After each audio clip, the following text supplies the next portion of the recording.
បាទសួស្តីបងប្អូនទាំងអស់គ្នានៅក្នុងថ្ងៃនេះផងដែរខ្ញុំមកចែករំលែកអំពី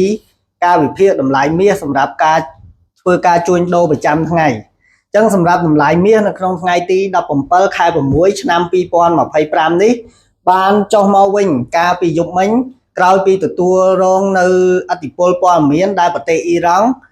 ស្នើឲ្យប្រទេសកាតាក៏ដូចជាប្រទេសអារ៉ាប៊ីសាអូឌីតជួយធ្វើការចរចាជាមួយនឹងប្រទេសអ៊ីស្រាអែលដើម្បីឲ្យមានបទឈប់បាញ់ដែលព័ត៌មានហ្នឹងវាហាក់បីដូចជាប្រទេសអ៊ីរ៉ង់ចង់ឲ្យស្ថានភាពមានភាពធូរស្រាលមកវិញហើយក៏ជះឥទ្ធិពលឲ្យ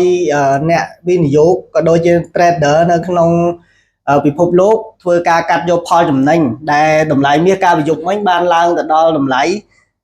$3,452នៅក្នុងមួយអោនហើយក៏បានចុះមកដល់តម្លៃ33.82ក្នុងមួយអោនកាលពីយប់មិញផងដែរអញ្ចឹងសម្រាប់ថ្ងៃនេះយើងនៅរងចាំមើលព័ត៌មានតាក់ទងនឹងកត្តាសង្គ្រាមអ៊ីរ៉ង់ជាមួយនឹងប្រទេសអ៊ីស្រាអែលដដែលប៉ុន្តែវាមិនទាន់មានកត្តាណាមួយឬមួយក៏មានព័ត៌មានណាមួយដែលបញ្ជាក់ថាសង្គ្រាមនឹងមានភាពទូស្បោយនៅឡើយទេអញ្ចឹងយោងតាមកត្តាព័ត៌មាន fundamental បូកជាមួយនឹងកត្តា technical យើងឃើញថាតម្លៃមាសកំពុងតែស្ថិតនៅក្នុងទិសដៅឡើងនៅឡើយអញ្ចឹងយើងងាកមកមើលទៅលើបច្ចេកទេសប្រចាំថ្ងៃអញ្ចឹងយើងឃើញថាតម្លៃមាសកាលពីម្សិលមិញបានចុះមកបិទនៅក្នុងតម្លៃ33.82ហ្នឹងវាបានបង្កើតជាបង្គោល engulfing អញ្ចឹងសម្រាប់ទិសដៅក្នុងថ្ងៃនេះក៏យើងស្ថិតនៅក្នុងទិសដៅឡើងដដែលប៉ុន្តែយើងរងចាំឲ្យតម្លៃ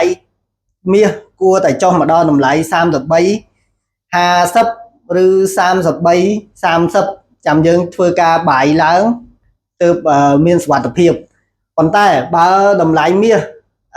វាឡើងពីបច្ចុប្បន្ននៅតម្លៃ33.94ឡើងទៅលើមិនបានចុះមកទេយើងអាចធ្វើការរងចាំ